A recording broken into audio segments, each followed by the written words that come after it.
नमस्कार, आप देख रहे हैं देश न्यूज। मैं हूं आपके साथ सूरज पाठक। हमारे खास कार्यक्रम डिबेट में आप सभी का स्वागत है। डिबेट में आज हम बात करने वाले हैं कि दोस्त दोस्त ना रहा। लंबी दोस्ती, लंबा साथ और अब धीरे धीरे वो साथ छूट रहा है। मध्य प्रदेश में कांग्रेस नेताओं का भारतीय जनता पार्टी में शामिल होने का सिलसिला लगातार जारी है।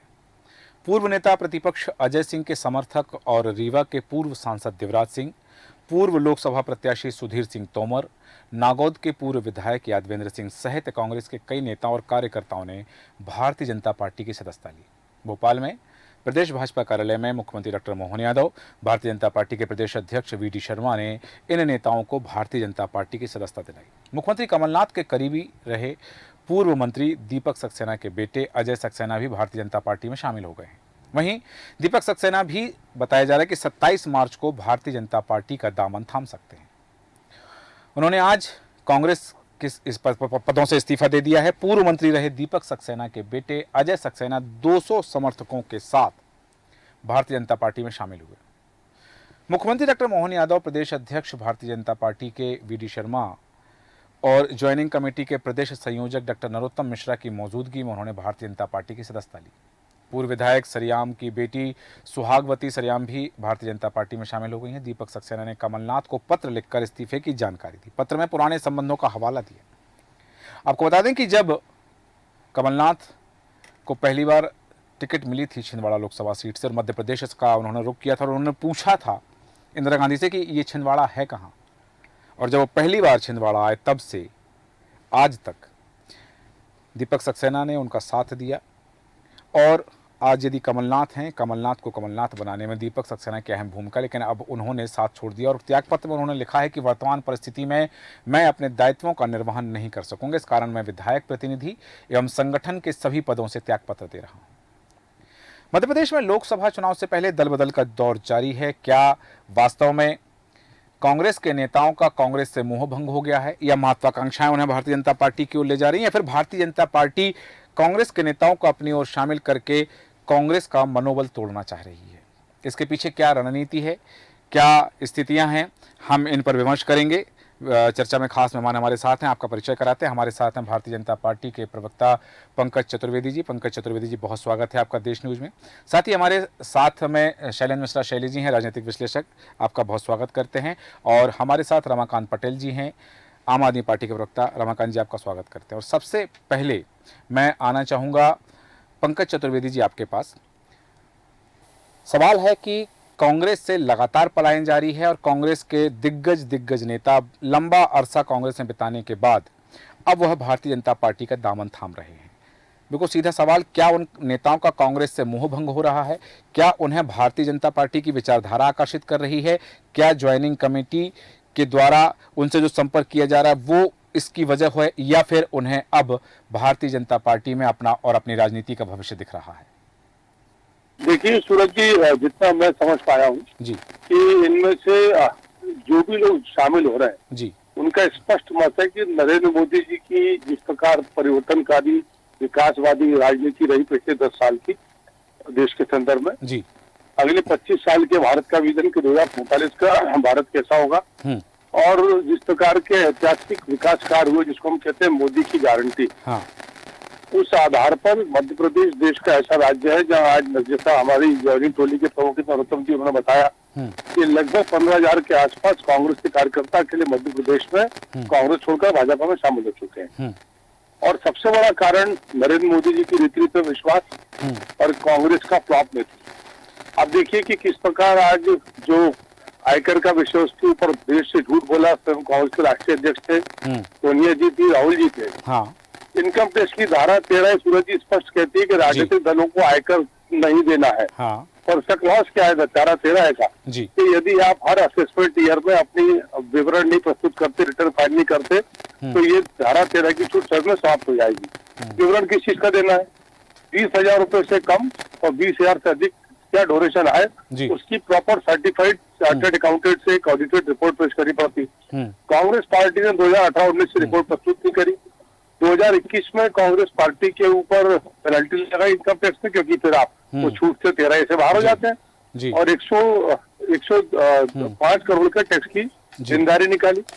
और अभी भी किसी भी प्रकार की संस्था ने कौन से खाते सीज नहीं किए, उनसे सिर्फ कहा हाँ कि जो 115 करोड़ का आपके ऊपर टैक्स इंटरेस्ट जो बन रहा है जी as per rule 230, 221, 222 income tax, उसके साथ इतना पैसा आपके खाते में रखिए और उससे अधिक पैसा जो है वह विड्रॉ कर सकते हैं, नियम है। कांग्रेस पार्टी ने इनकम टैक्स ऑफिसर को अपील करी, इनकम टैक्स कमिश्नर को करी, इनकम टैक्स ट्रिब्यूनल में गए, दिल्ली हाई कोर्ट में गए, सब जी। जगह इनकी याचिका जी। खारिज हो गई। जी। अब सुप्रीम कोर्ट में 1 अप्रैल को सुनवाई है। हाँ। और झूठा विलाप क्या कि सरकार ने हमारे खाते बंद कर दी, हम ट्रेन टिकट हाँ। नहीं खरीद पा रहे। अरे दादा, वो 5-4 करोड़ ना हो नेशनल हेराल्ड के रखे, हाँ अगस्ता वेस्टलैंड से लेकर दुनिया भर के घोटाले, उनकी बात करो। जी लेकिन वो विषय अलग है। प्रफुल्ल जी, मैं आपको एक उदाहरण प्रस्तुत कर रहा हूँ कि किस प्रकार कांग्रेस का शीर्ष नेतृत्व प्रेस के सामने आता है, जी असत्य बात करता है, ठीक है। सत्य नहीं बताते कि क्या घोटाला किया। नहीं ठीक तो है ऐसे नेताओं के साथ कौन रहेगा? जी। क्या नेता रणनीति रणनीति इसलिए नियति भी खराब। जी यहाँ आपने एक बात कही, हालांकि मेरा जो सीधा सवाल था कि वह मोदी की गारंटी से प्रभावित होकर के कांग्रेस के नेताओं का कांग्रेस से मोह भंग हो रहा है, इस कारण से वो भारतीय जनता पार्टी की सदस्यता ले रहे हैं। वापस आऊंगा आपके पास में, थोड़ा सा स्पष्टीकरण चाहूंगा। अभी आना चाहूंगा जितेंद्र मिश्रा जी हमारे साथ हैं, कांग्रेस प्रवक्ता। जितेंद्र जी, बहुत स्वागत है आपका देश न्यूज में।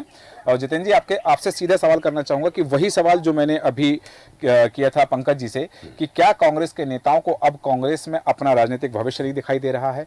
क्या उन्हें कांग्रेस का भविष्य दिखाई नहीं दे रहा है? भारतीय जनता पार्टी की विचारधारा से यदि प्रभावित होना होता तो भारतीय जनता पार्टी आज रजिस्टर्ड हुई पार्टी नहीं है, आज नवोदित हुई पार्टी नहीं है, लंबे अरसे से देश में है, प्रदेश में है।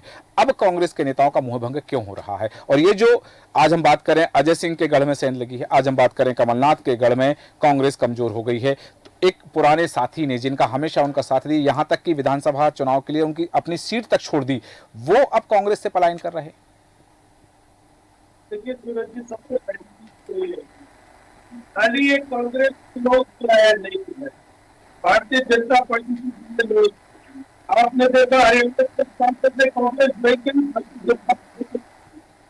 राजस्थान के भारतीय जनता पार्टी, मध्य प्रदेश में भारतीय जनता पार्टी के एक सांसद ने इस्तीफा दे दिया, लाल सिंह आर्य ने अपने कांग्रेस में कर दिया, पप्पू यादव ने अपनी पार्टी कांग्रेस में कर दिया। इसलिए ये नहीं कहा जाता कांग्रेस के लोग ही छोड़ के जा।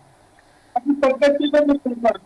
मिश्रा जी, मेरा सवाल कुछ और है। मेरा सवाल है कि कांग्रेस के लोग क्यों जा रहे हैं? कांग्रेस में कौन शामिल हो रहे हैं? ये आपकी विचारधारा से वो प्रभावित हो रहे हैं, लेकिन यदि लोग आपकी विचारधारा से प्रभावित हो रहे हैं तो फिर आपकी विचारधारा को छोड़कर लोग जा क्यों रहे हैं? मैं आपको बिल्कुल बताता हूं कि अभी हम भारतीय जनता पार्टी कांग्रेस में 22,000 लोगों की सूची में अभी विधानसभा की चुनाव में आपने देखा था, हमने टैक्स लगाया कि फाइलिंग कराई, इससे कोई फर्क नहीं पड़ता। चुनाव का समय है, लोग आते जाते रहेंगे। सवाल इस बात का है कि आज न्याय कौन लग रहा है, आज इससे सवाल पूछने की हिम्मत कौन कर रहा है, आज इनको जवाब कौन मांग रहा है। कांग्रेस सबसे बड़ा राजनीतिक दल है जो विपक्ष की भूमिका अदा कर रहा है, इनका यही तो डर है। पंकज जी अभी बात बता रहे थे, स्पीकर है, लेकिन आज तो वो इनकम टैक्स अधिवक्ता की तरह, अरे 7 साल पुरानी जहाँ आप कर रहे हैं किसी तरह के नियमावली में इनकम टैक्स को फंड नहीं, लेकिन आप तो किसी तरीके से इस बात पर चुनाव नहीं लड़ने दिए, इससे कोई फर्क नहीं पड़ता। ठीक है, जनता से मांग आपने कहा कि लोग जा रहे हैं। वापस आऊंगा आपके पास में जितेंद्र जी, वापस आऊंगा क्योंकि समय की सीमा है और मेहमान हमारे साथ हैं, तो अब वापस आऊंगा आपके पास में। आपने कहा कोई फर्क नहीं पड़ता, कोई फर्क नहीं पड़ता, लोग जा रहे हैं तो ठीक है, जाने दें, इससे पार्टी को कोई फर्क नहीं पड़ता, लेकिन कितना फर्क पड़ता है चुनाव परिणाम जरूर इसका स्पष्टीकरण दे देंगे। वापस आऊंगा आपके पास में। और रमाकांत जी, आपके पास आना चाहूंगा। जिस गठबंधन में आप हैं, आम आदमी पार्टी है, उस गठबंधन के प्रमुख दलों के नेताओं का हजारों की संख्या में पलायन हो जाना, हजारों की संख्या में विपक्षी मतलब प्रतिद्वंदी दल में शामिल हो जाना, आपको क्या लगता है कितनी मजबूती से ये गठबंधन आगे की रणनीति तय कर पाएगा? देखिए सूरज जी, ये चुनाव के समय दल बदल तो खैर होता ही है, इतना नहीं होता है, होता है, हर चुनाव में होता है। हाँ। अभी बिहार में भी चल रहा है, भाजपा एनडीए छोड़ करके लोग जो है कहीं और जा रहे हैं, आप हाँ। देख ही रहे हैं। हाँ। और आपके चैनल पे ये खबरें भी चल रही हैं। लेकिन मैं तो अभी माननीय चतुर्वेदी जी को सुन रहा था। हाँ। इन्होंने कहा कि चंदे की बात आई कि 20,000 रुपए से ज्यादा का चंदा होगा तो उसका ये होगा और उसका वो होगा। हाँ। यदि इलेक्टोरल बॉन्ड का सच देश के सामने आ जाए हाँ। तो इनका 400 पार का नारा 40 पार हो जाएगा। अब क्या सच बाकी, अब क्या सच बाकी रह गया? 40 पार हो जाएगा। नहीं, अब क्या सच बाकी रह गया? अब तो एसबीआई ने हलफनामा दे दिया कि पूरी जानकारी प्रस्तुत कर दी गई। अब कौन सा सच बाकी है? देश के लोगों के पास आ जाए वो जानकारी। हाँ। देश के लोगों के पास, आप तक है जानकारी। हाँ। हम तक है जानकारी। हाँ। अभी देश के नागरिकों तक, सारे नागरिकों तक वो जानकारी नहीं है। हाँ। दूसरा, विपक्ष के लोगों को शामिल करने की जहां तक बात आ रही है, मैं सीधे कहना चाहता हूं कि लोगों को डरा करके, धमका करके, उनका धंधा बंद करके, उनको जेल में डाल के, इस प्रकार की धमकियां दे करके, चाकू की नोक पे लोगों को भाजपा ज्वाइन कराना, ये कौन नहीं जानता है। आज अगर बात करें कि देश के अंदर कौन कौन से भाजपा के नेता हैं जिनके पास पैसे खूब हैं, हाँ। तो ये आप और हम क्या बताएंगे। आप किसी गांव में चले जाइए, वहां गांव का गरीब आदमी, एक अनपढ़ आदमी भी बता देगा कि हाँ भैया, हमारे विधायक जी ना हवाई जहाज से घूमते हैं, उनके पास खूब पैसा है। तो ये भारतीय जनता पार्टी पैसे के दम पे, तो ऐसे विधायक केवल भारतीय जनता पार्टी में नहीं है रमाकांत जी, दूसरे दलों में भी हैं जो हेलीकॉप्टर से घूमते हैं। तो मैं सूरज जी बात पूरी कर लूं। जी जी। अभी इस समय जो चल रहा है, हाँ। आप देख रहे होंगे, हाँ। दो माध्यम है हाँ। विपक्ष के लोगों को तोड़ने का। एक तो जांच एजेंसियां, हाँ। गुंडागर्दी, हाँ। और दूसरा माध्यम है पैसा। तो या तो आप धंधा बंद कर दो, या तो उन पे जांच कर दो, झूठी जांच बैठा दो, बिना 1 रुपया मिले उनको जेल में डालने की धमकी दे दो और उनको भाजपा में शामिल कर लो। तो ये हो रहा है देश के अंदर। अगर कोई भाजपा में जाता है तो इसमें इस बात को नहीं देखना चाहिए कि उसके भाजपा में जाने से लोग भाजपा को वोट दे देंगे, ऐसा नहीं है। इन्होंने कहा था कि मोदी जी की गारंटी, मैं इस बात पे कहना चाहता हूं कि 2014 में भी मोदी जी की गारंटी ही थी, जो महंगाई कम करने की बात कर रहे थे, बेरोजगारी कम करने की बात कर रहे थे, अच्छे दिन लाने की बात कर रहे थे, भ्रष्टाचार मिटाने की बात कर रहे थे। आज अगर कोई जन्म प्रमाण पत्र बनवाने जाए, राशन कार्ड बनवाने जाए, मृत्यु प्रमाण पत्र बनवाने जाए, तो उसको रिश्वत देनी पड़ती है। नगर निगम में नल का कनेक्शन करवाओ, कनेक्शन कटवाओ तो रिश्वत देनी पड़ती है। साहब क्या बात कर रहे हैं चतुर्वेदी जी? अच्छे दिन की बात कर रहे थे, मोदी जी की गारंटी की बात कर रहे थे। एक गारंटी है मोदी जी की, गुंडागर्दी की गारंटी, भ्रष्टाचार बढ़ाने की गारंटी, वसूली की गारंटी। ठीक है रमाकांत, ठीक है रमाकांत जी, आपने तमाम बातें कहीं, वापस आऊंगा आपके पास में और आपकी बात लेकर के जरूर जाऊंगा भारतीय जनता पार्टी के साथी के साथ में। लेकिन इस समय आना चाहूंगा शैलेंद्र मिश्रा जी आपके पास। और जिस तरह से बात अब हो रही है, बहुत सारी तमाम चर्चाएं हुई हैं, आरोप प्रत्यारोप की बात हुई है, लेकिन इन सब चीजों में एक बात है कि यदि कांग्रेस के नेता, कांग्रेस के वरिष्ठ नेता, कांग्रेस का आम कार्यकर्ता अपने अगुवाई करने वाले नेता के साथ यदि वह भारतीय जनता पार्टी में जा रहा है, तो ये भारतीय जनता पार्टी की रणनीति की एक विश्लेषण क्योंकि कहीं आया है, मैंने उस पर दृष्टिपात किया था कि भारतीय जनता पार्टी विधानसभा चुनाव के परिणाम जहां जहां जैसे रहे हैं, जिन लोकसभा क्षेत्रों में विधानसभा के परिणाम कांग्रेस के पक्ष में ज़्यादा गए हैं, वहां उन सीटों के कार्यकर्ताओं को, उन सीटों के नेताओं को, उन सीटों के उन लोगों को जो मत को प्रभावित कर सकते हैं, उन्हें भारतीय जनता पार्टी में शामिल कराया जा रहा है ताकि लोकसभा के परिणाम भारतीय जनता पार्टी के पक्ष में आए। सबसे पहले इस विश्लेषण पर आपकी टिप्पणी, और दूसरी बात, ये कांग्रेस के लिए कितना घातक होने वाला है? बिल्कुल सूरज जी, आपने जो विश्लेषण बताया है जी, वो एक तरीके से देखा जाए तो मेरे जवाब में ही था आगे जी, तो उस पर मैं आपके विश्लेषण से सहमत हूँ जी, क्योंकि मध्य प्रदेश में, खासकर मध्य प्रदेश की चर्चा हो रही है जी जी। 29 लोकसभा सीटों पर भले भारतीय जनता पार्टी का 28 सीटों पर कब्जा है, लेकिन उन्होंने बाकायदा एक एक सीट की पूरी प्लानिंग की है, पूरी स्टडी की है, और जहाँ जहाँ मार्जिन कम लग रहा था बीजेपी को, या उनको लग रहा था कि आने वाले समय में यहाँ पर हमारे जो प्रत्याशी होंगे हमारी पार्टी के, उनको ज़्यादा मेहनत करना पड़ेगी और जो अन्य दूसरे दल के लोग हैं वो वोट्स को डैमेज कर सकते हैं, तो खासकर ऐसी जगहों से लोगों को शामिल कराया जा रहा है भाजपा में। और जो साइकोलॉजिकल प्रेशर है, आप देखिए, किसी के छोड़ के जाने से, ना जाने से बड़ी आसानी से कह दिया जाता है, फर्क नहीं पड़ता है। सूरज जी, छोड़ के जाने वाले लोगों में कुछ नए भले युवा हैं, हाँ। लेकिन हम देख रहे हैं कि पुराने लोग भी जा रहे हैं, हाँ। तो फर्क क्यों नहीं पड़ता? जो आदमी 40 साल से 20 साल से कांग्रेस पार्टी की राजनीति कर रहा था, हाँ। उसके पीछे फॉलोअर थे, हाँ। और वो कांग्रेस के बड़े बड़े पदों पे रहा है, तो इससे बिल्कुल बहुत साइकोलॉजिकल इम्पैक्ट पड़ता है।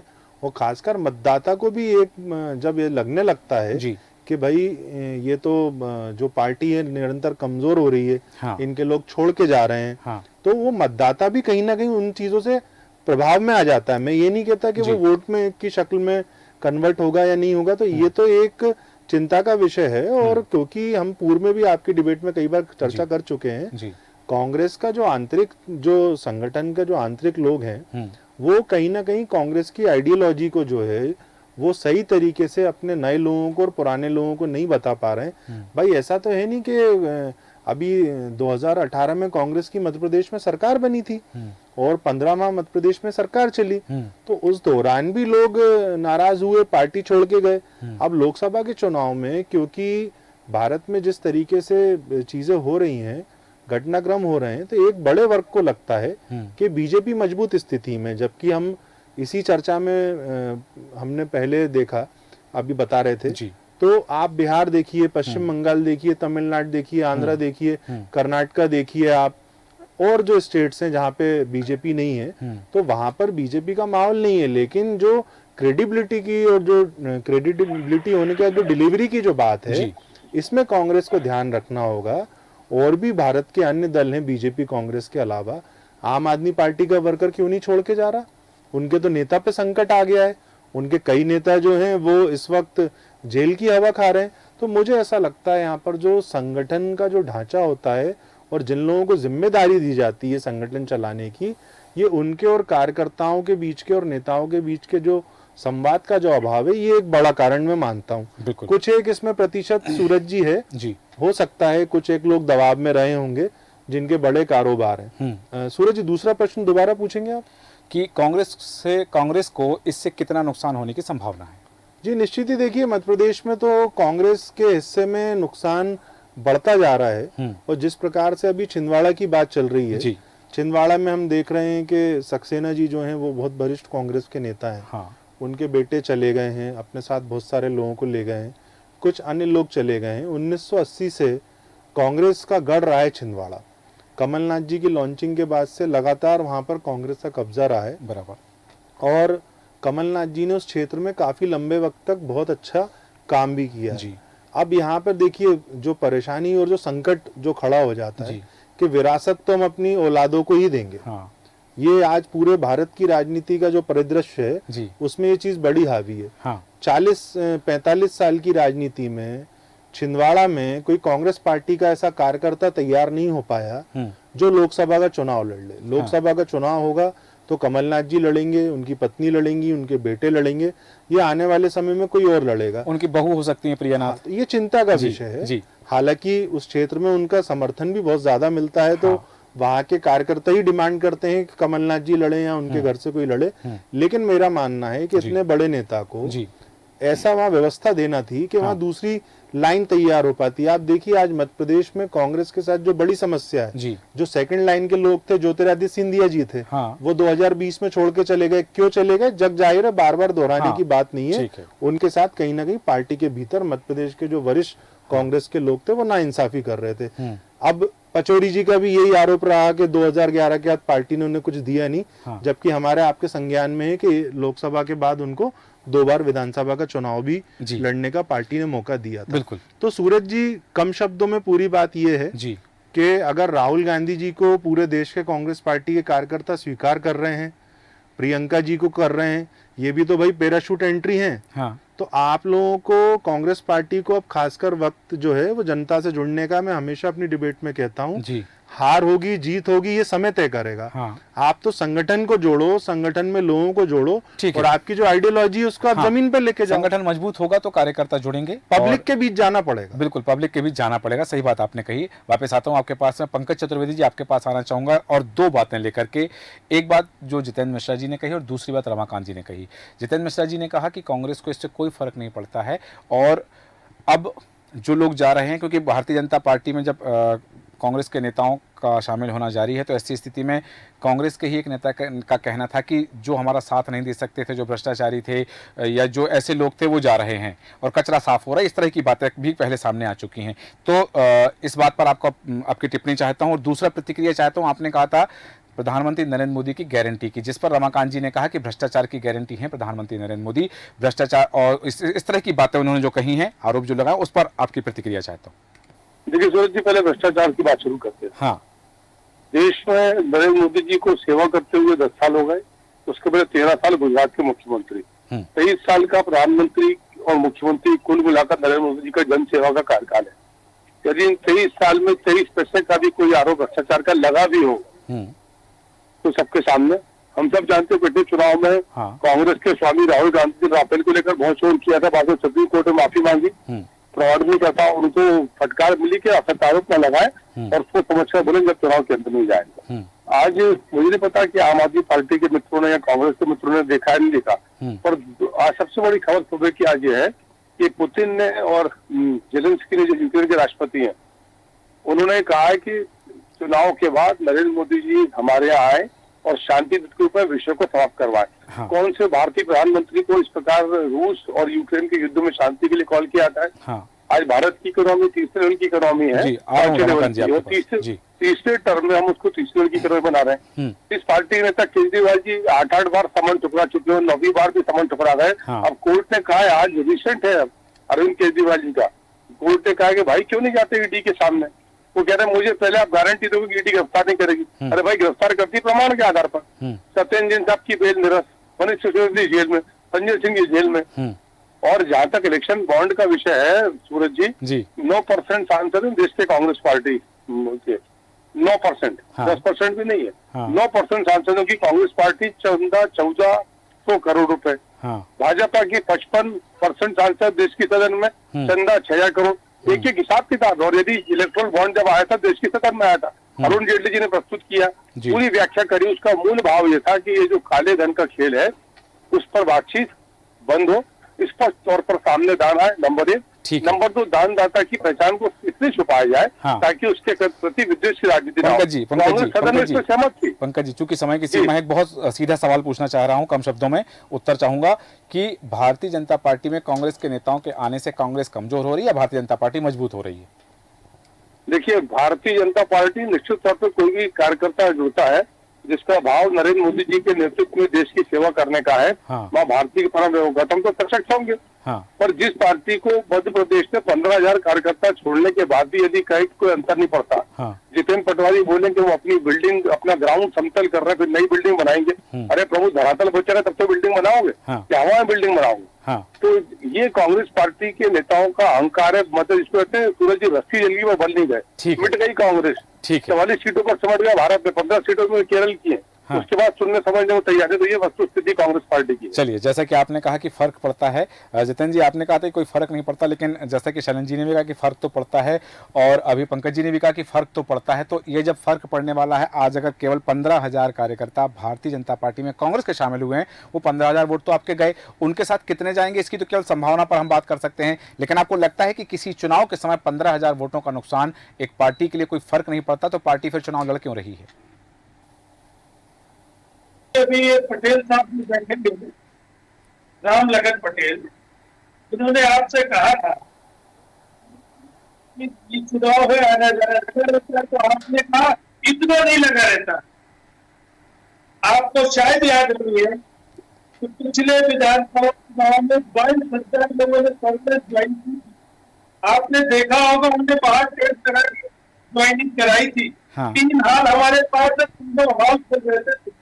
22,000 लोगों की ज्वाइनिंग आप नहीं देख पाए। आप कह रहे हैं ये बड़ी ज्वाइनिंग है, इससे कोई आपको क्या फर्क पड़ गया? भारतीय जनता पार्टी को क्या फर्क पड़ गया? 163 सीट तक वो आई, 22,000 लोगों ने कांग्रेस ज्वाइन की। तो मेरा ये कहना है कि चुनाव के समय में जब अभी स्पष्ट किया कि कहीं कोई अगर नंबर 2 प्रोग्राम करता है, उसके ऊपर दबाव रहता है, ज्वाइन करना पड़ता है। अभी पद्धति कह रहे भ्रष्टाचार ये 14,000 करोड़ रुपए जो नया है, ये पूरा भ्रष्टाचार का पैसा है। आप ये देखिए, हमले के बाद 10 दिन बाद आप पाकिस्तान की कंपनी से चंदा ले रहे हो, ये ईमानदारी का पैसा है। चाइना की कंपनी से चंदा ले रहे हो, ये ईमानदारी का पैसा है। शराब माफियाओं से चंदा ले रहे हो, तो जेल में बंद है उसको छुड़ाने के साथ चंदा ले रहे हो आप, ईमानदारी का पैसा है। इस सरकार से बड़ी सरकार हिंदुस्तान में कभी नहीं आई। शैलेंद्र मिश्रा जी को तुरंत कभी 1980 से नहीं, 1977 से कांग्रेस का कब्जा है कुछ बड़ा। ठीक है। और भारतीय जनता पार्टी पैसा कांग्रेस ने दिया है, ये तो कांग्रेस के दूतावास में जाके बातें कराते, कमल उड़कर जाते हैं चुपचाप राहुल गांधी। सूरज जी थोड़ा संशोधन कर दीजिए, इनको जानकारी गलत दे रही है। जी चीन और पाकिस्तान की कंपनी तो पैसा कांग्रेस ने लिया चंदा, ये कमल उड़कर राहुल गांधी गए रात में चीनी दूतावास में मदद देने के लिए। डोनेशन फर्स्ट है, नेशन नहीं है, हमारी नेशन फर्स्ट है, कांग्रेस ने डोनेशन फर्स्ट। पाकिस्तान का है, चीन का है, जापान का है। आज ईमानदारी की तो आज चीन से पैसा ले लिया, पाकिस्तान से ले लिया, भारत को लूट लिया, थोड़ा तो लाज करना चाहिए। ठीक है बिल्कुल। रमाकांत जी आप ही के पास आ रहा हूँ। ठीक है जितेंद्र मिश्रा जी चूंकि समय की सीमा और मेहमान हमारे साथ हैं। रमाकांत जी कम शब्दों में अपनी बात करके कुछ कहना चाह रहे थे आपने, तब भी जब भारतीय जनता पार्टी के हमारे साथी पंकज जी कुछ कहना चाह रहे थे उस समय भी आपने कहा था कि आपका कुछ उस पर कटाक्ष करना है आपको। जी देखिए, सिगुफा चलाने से देश नहीं चलता है। हाँ 1000 किलोमीटर से ज्यादा चीन अंदर आ गया है। ये हाँ। कहते थे कि लाल आंख दिखाएंगे, हाँ क्या हुआ? 1000 किलोमीटर से ज्यादा अंदर आ गया। इन्होंने कहा यहाँ से चंदा, वहां से चंदा। हाँ आतंकवादियों को जो फंडिंग होती थी, संजय राठौर उत्तर प्रदेश का भाजपा में शामिल हो गया है, उनको तो गिरफ्तार नहीं किया गया है। जी आतंकवादियों को फंडिंग करने वालों को आप भाजपा में शामिल करते हो। हाँ। आप चीन को लाल आंख दिखाने की बात करते थे। हाँ। और हाथ जोड़ के खड़े हो। हाँ। वो हमारे सैनिकों की हत्या कर देते हैं। हमारे प्रधानमंत्री, देश के प्रधान कुछ नहीं करते हैं। हाँ। तो देश को कमजोर करने के अलावा भारतीय जनता पार्टी ने कोई काम नहीं किया है। अग्निवीर बना करके देश की सेना को कमजोर करने का काम किया है इन्होंने। ये देश को आगे बढ़ाने की बात। ठीक है, चूंकि ये इस विषय पे हम फिर कभी पर चर्चा करेंगे क्योंकि समय की सीमा है। ये विषय बिल्कुल अलहदा है। और चरण जी आपके पास आना चाहूंगा, कम शब्दों में अंतिम प्रतिक्रिया चाहूंगा कि वास्तव में ये जो आज हम बात कर रहे हैं कि कमलनाथ के गढ़ में कांग्रेस कमजोर हो रही है, अजय सिंह के गढ़ में कांग्रेस कमजोर हुई है और हजारों की संख्याओं में कांग्रेस के नेताओं का, कार्यकर्ताओं का पलायन कर जाना वर्तमान चुनाव में 2024 के लोकसभा चुनाव में, हालांकि जिस तरह से ज्वाइनिंग कमेटी भी बनी हुई है भारतीय जनता पार्टी की और ज्वाइनिंग कमेटी के जो लोग हैं उनकी उपस्थिति में सदस्यता ग्रहण कराई जा रही है, मुख्यमंत्री उपस्थिति देते हैं, उस सदस्यता ग्रहण के कराते समय प्रदेश अध्यक्ष उपस्थित रहते हैं। तो ऐसी स्थिति में क्या संदेश दे रहा है भारतीय जनता पार्टी का वह विंग, भारतीय जनता पार्टी की वह ज्वाइनिंग कमेटी? देखिए, अब संदेश क्या जा रहा है इसका मैं आपको उदाहरण देता हूं। पहले बोल नहीं पाया था, याद आ गया है जी। आज मुझे एक संघ के बड़े कार्यकर्ता हैं पुराने, जी नाम नहीं ले सकता, उनका व्हाट्सएप पे मैसेज आया है। हाँ। मतलब उन्होंने मजाक में लिखा है जी कि जिस प्रकार से भारतीय जनता पार्टी के भीतर कांग्रेस के लोगों की एंट्री हो रही है जिस बड़ी संख्या में, जी, बोले आने वाले समय में भारतीय जनता पार्टी का जो मूल कार्यकर्ता है वो अल्पसंख्यक हो जाएगा और कहीं ऐसा ना हो हाँ, कि भारतीय जनता पार्टी पे भविष्य में इन कांग्रेस के लोगों कब्जा हो क्या जाए। प्रदेश के एक मंत्री का जो बयान कलदार सिक्के वाला था वो भी इसी संदर्भ में था क्या? अब ये मैं नहीं कह सकता, ये हास्य प्रयास की बात है, लेकिन देखिए गंभीर बात है। हाँ। चिंता की बात है जिस प्रकार से भारतीय जनता पार्टी एंट्री दे रही है और इसमें जो लगातार आरोप लगते आए, पूरे देश भर में कई लोग ऐसे शामिल हो गए जिन पर आरोप हैं, जिनकी छवि दागदार हुई है। हाँ। चाहे वो अनियमितताओं के मामले हो, आर्थिक अनियमितताओं के अन्य। तो ये तो देखिए भारतीय जनता पार्टी का इंटरनल मामला है। हाँ। अब वो चुनाव जीतने के लिए किसी भी हद तक जा सकती है, ये उनका निर्णय है, वो जाने। इसमें जो एक अभी बड़ी बात चतुर्वेदी जी ने तो थोड़ी देर पहले कहा, हाँ। मैंने सुना है, हाँ।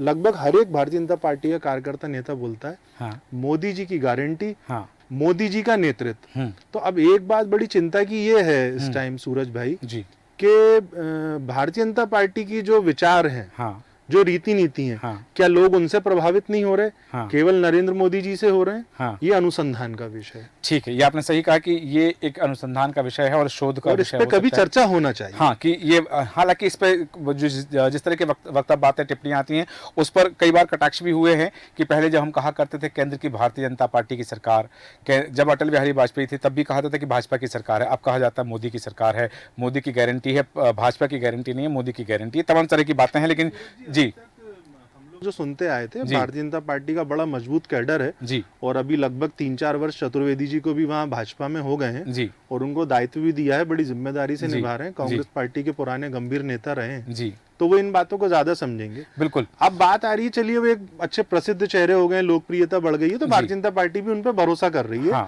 और देश में उनको अपना कप्तान के रूप में, प्रधानमंत्री के रूप में दे रही है।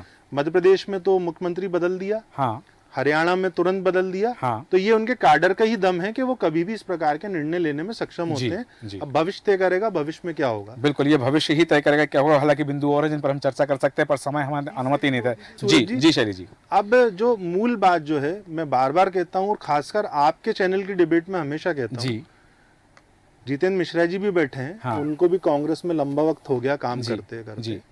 आज आप ये कांग्रेस को तय करना होगा कि वो जनता को क्या डिलीवर करने वाली है। हाँ। विपक्ष के नाते अगर उनके पास कोई मुद्दा भी आता है, चाहे इलेक्टोरल बॉन्ड का मुद्दा हो या अन्य मुद्दे, उसको कांग्रेस भुना नहीं पाती। आज कांग्रेस देश भर में बैसाखियों के सहारे है। ये वही कांग्रेस है जो देश भर में पूरे देश में अकेले चुनाव लड़ती थी और एक समय पे भाजपा पूरे देश में चुनाव नहीं लड़ पाती थी। तो आज इसका ठीक विपरीत वैसे ही हो रहा है।